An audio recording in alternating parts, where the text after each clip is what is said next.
Ask the Messenger's TV show is a TV show that educates, informs, and entertains our viewers on public health issues such as mental illness, suicide, addiction, illness and disease, COVID-19 relief, crime, domestic violence, homelessness, human trafficking, employment opportunities, healthcare, and more. And now, Ask the Messengers. Today on Ask the Messengers, you will hear from Detroit City Councilwoman Mary Waters as she talks about Project Clean Slate, one of the many Detroit for Life programs available to City of Detroit residents. Also, we share information about the Neighborhood Beautification Program that is also available to City of Detroit residents. Plus, Doing Business in Detroit, featuring Exclusive Flowers by Terry. Also in this episode, our author series hosted by Kimberly Mallory with her guest, author and filmmaker Legend, who talks about his creative journey and his book, Everything But Not Enough. Ask the Messengers begins now. I recently heard a pastor, his sermon, he said, "My scars does not define who I am."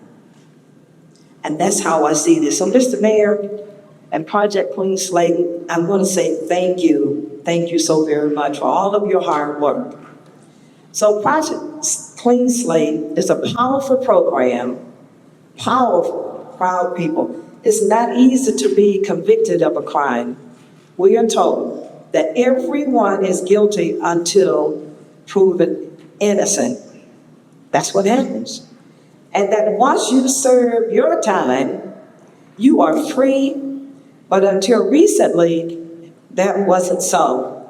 The stigma of a conviction will follow you for the rest of your life. No matter how far you've turned your life around, that stigma still hampers you. It prevents access to housing. There's so many people now who call our office who cannot get housing because of such a thick stigma. Education, that's another one. And let's not forget about employment opportunities. These are stigmas that hurt people day after day.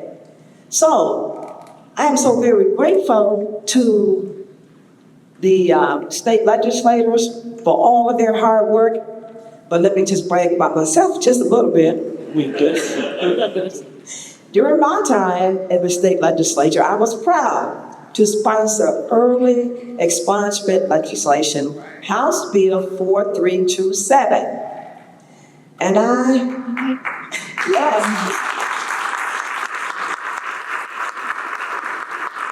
because you see, during that time, I recognized how important it was. As I traveled throughout my district during that time, Sherry gave that no-go.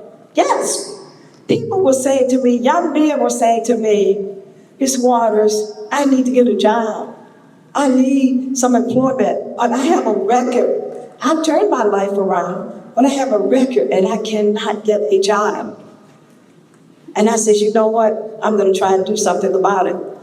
But as many of you know, by the time, at that time, because you only had 6 years and you were term limited, by the time that I got House Bill 4327 where it needed to be, it was time to go. We know about that. It was time to go. But lo and behold, another state legislator took up that matter and decided to move forward, at least for the initial piece of legislation. So I just want to say once again, thank you all so much. And I felt like I was working with you all along when you were moving that legislation through. I said, yes, Mary, you laid that foundation, and I'm so grateful for that. Thank you all so very much. Neighborhood beautification, that's very important to Detroit. It's very important to block clubs, organizations, and people who live in the community. We got started with 2 lots and a vision of a treehouse center. Because if we can take these blighted lots, Detroit give us grants to be able to do something with them that the community wants, it's a plus because we're bringing our neighborhoods back to where we want them to be, where they should be, all because I live in Detroit.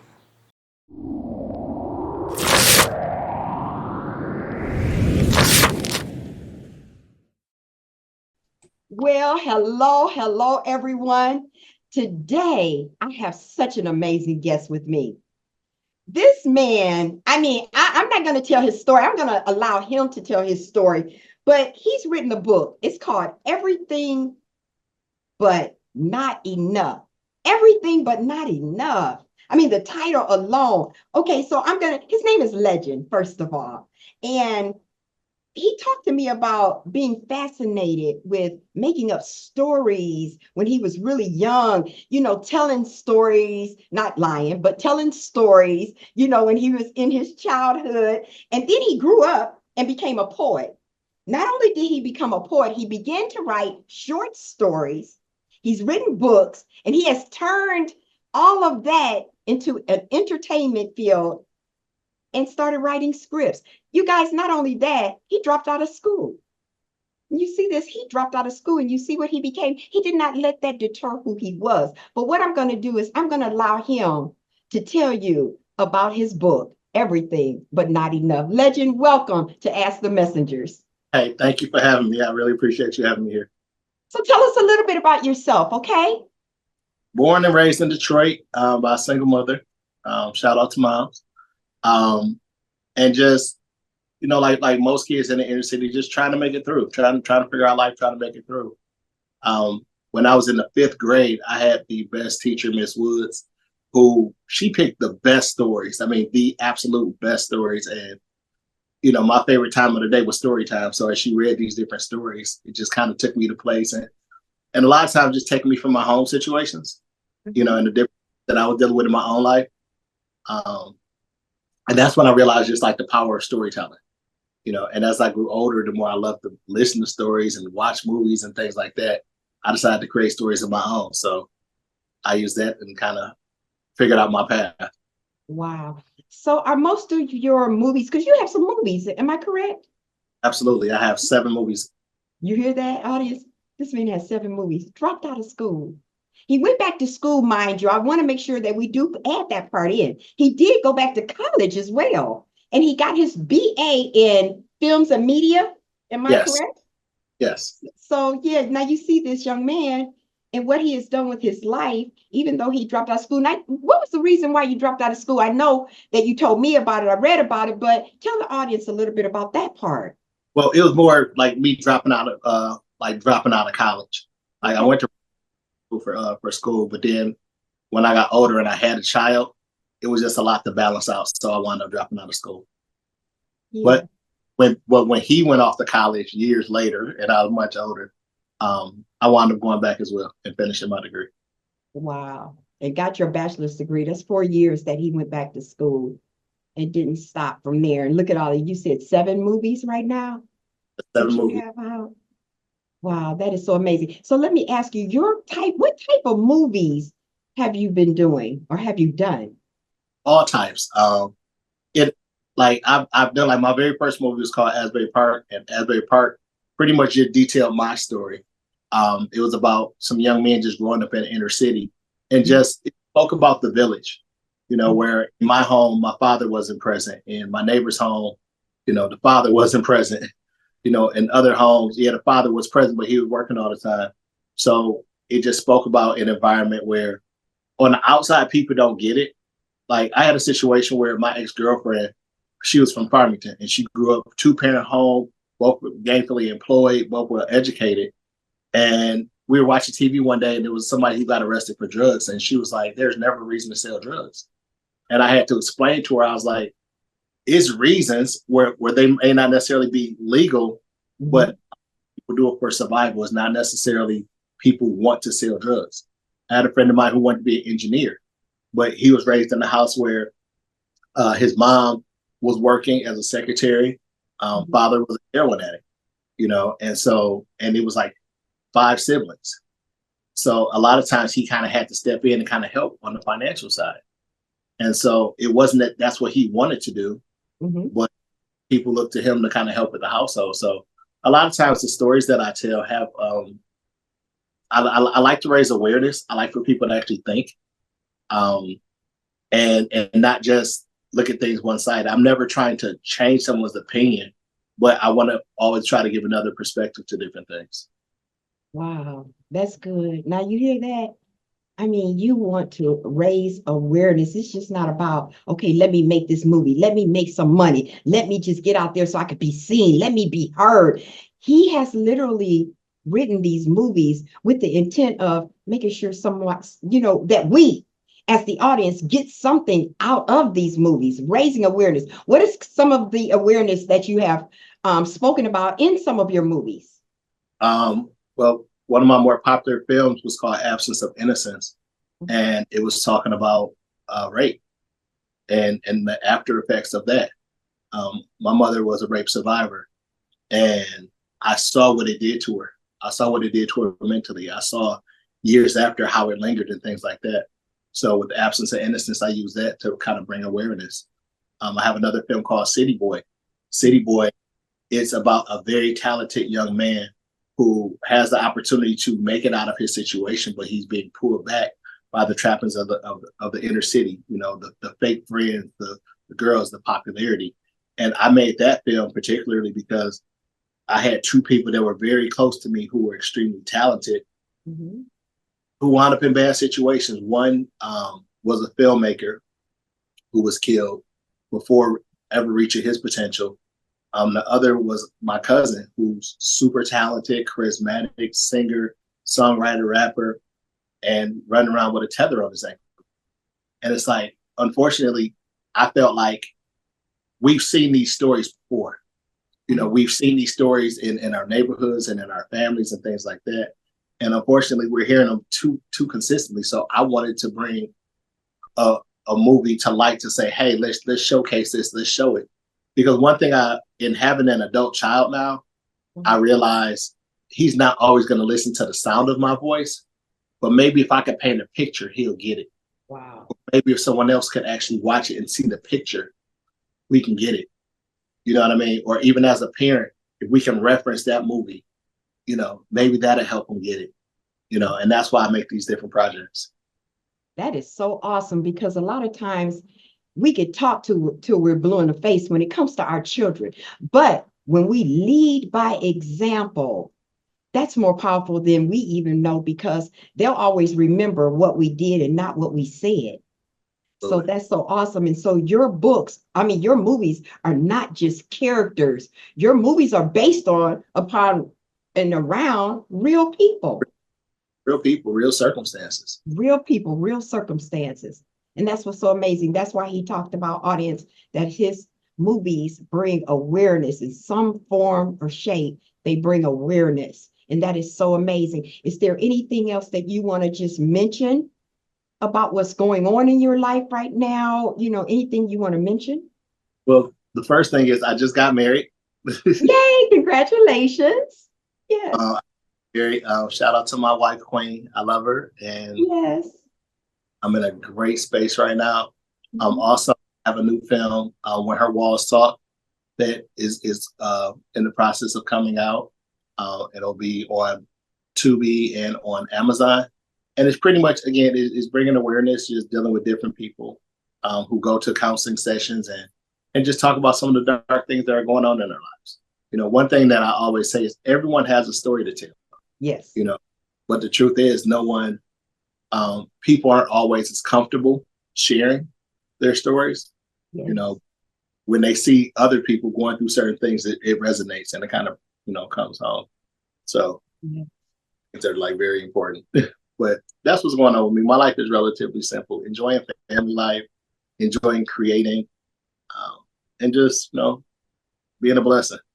Amen. Amen. So, I have a book, There's No Sound in My Screen, and I just too made a movie about my true life story, something that's different.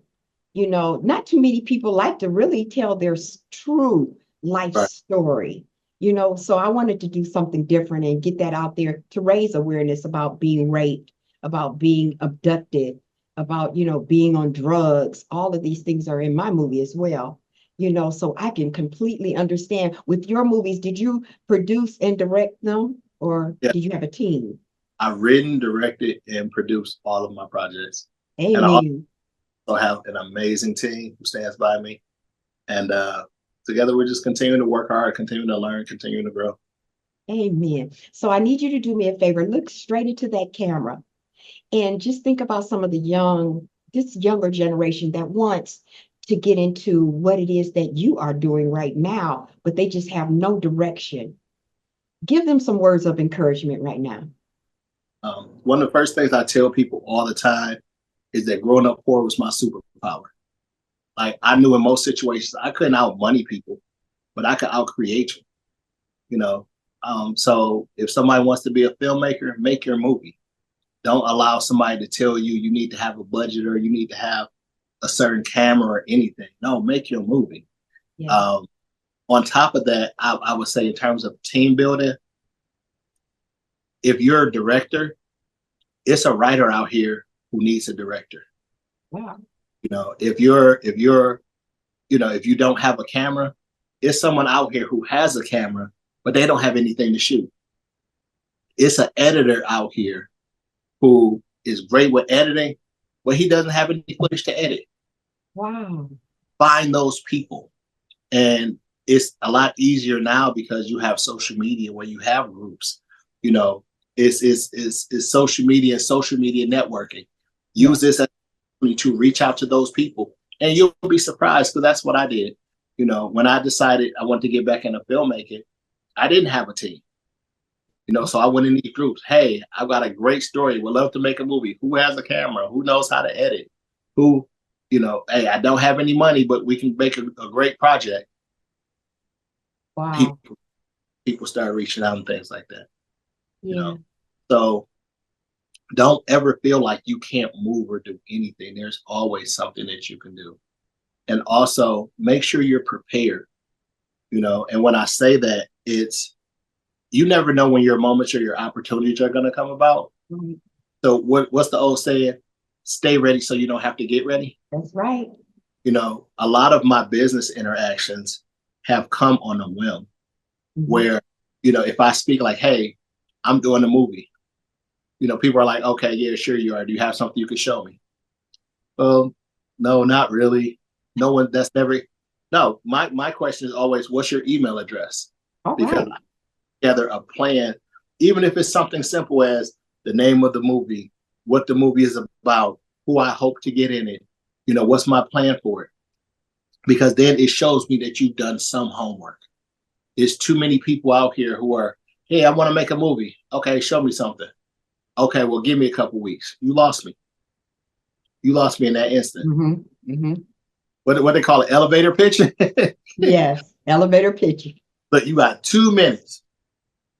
Give me something. If I stumble upon somebody in 2 minutes, I got something that I can show them. I got something I can always ready, because you never know who you'll come across. Okay, so you heard it from the legendary legend.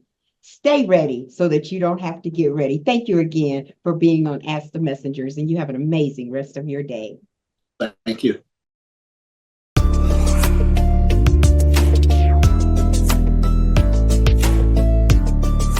Welcome, viewers, to another segment of Ask the Messengers. I am here with Terry, and I am so excited because he's basically family. Terry, tell our viewers the name of your business. My name of the business is Exclusive Flowers by Terry. Mm-hmm. And kind of like what you specialize in. We specialize in funerals, weddings, parties, just everything. But you've been in the business for a long time, you know? Yeah, but I was born in the business. My grandmother, she started it. And, you know, I just kept it up. My mom, she has a shop. And it's just a family business. Right. But, like, what made you get into the flower business? Was this like... just helping people. I noticed that this is a burden on some families. So I felt, you know, that I needed to, you know, help families out more, you know, with the service. Now, you could be anywhere. You could have probably opened your business in Royal Oak. You could have been in Birmingham because it's like booming. You know what I mean? What made you stay in like Metro Detroit? Because this is where the money is, really. It's just a lot. People love flowers here in Detroit. Mm-hmm. And they support you, right? Yeah, they most definitely support me. Mm-hmm. Your customers, from what I've seen, Detroit has been coming to your family for generations. Forever. For generations. You have some of the same customers, right? Yeah, some of the same customers my grandmother had. I even Wait, go back. You have some of the same customers Miss Leela had? Yeah, most definitely. She was on the radio for a long time. So she was advertising. She kept the name out there. I forgot about the radio. Yeah. And that woman started, when I say that woman started this business, Yeah, she most was on the definitely. grind with this. Most And that is definitely. and your mom, it's kind of like the art that you guys put in it though. Yeah. It's not just average flowers. No, we put our heart and our all into it. You do, and Yeah. and it's the creations. Tell me a little bit about some of the creations, because I'm about to rave on you. You yeah, know, like some people that pass, they like a fisherman. They might want a fish made or a fishing rod. I do pianos. piano, Yeah. and you did a plane, Yeah, but airplane, like just an actual recently. plane. Just anything you can think of, we can do it out of flowers. So if you can dream it, you can think it, you can make can it. make it, You yeah, can make yeah. it. Exclusive Flowers by Terry, your perfect floral partner for every occasion. Well, that concludes this week's episode of Ask the Messengers. We also invite you to follow us on Facebook, Instagram, Twitter, and to subscribe to our YouTube channel. If you would like to help support our show, please feel free to make a donation of any kind by visiting our show website, www.askthemessengers.org. If you prefer to mail donations, please make check or money order payable to Ask the Messengers TV show and send it to 18400 Schaefer Highway, Detroit, Michigan 48235.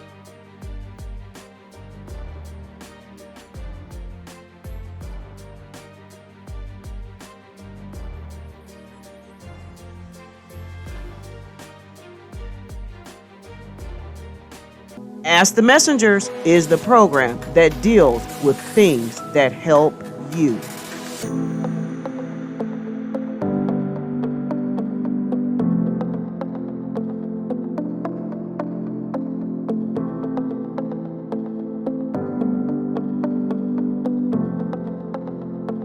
Thank you for watching.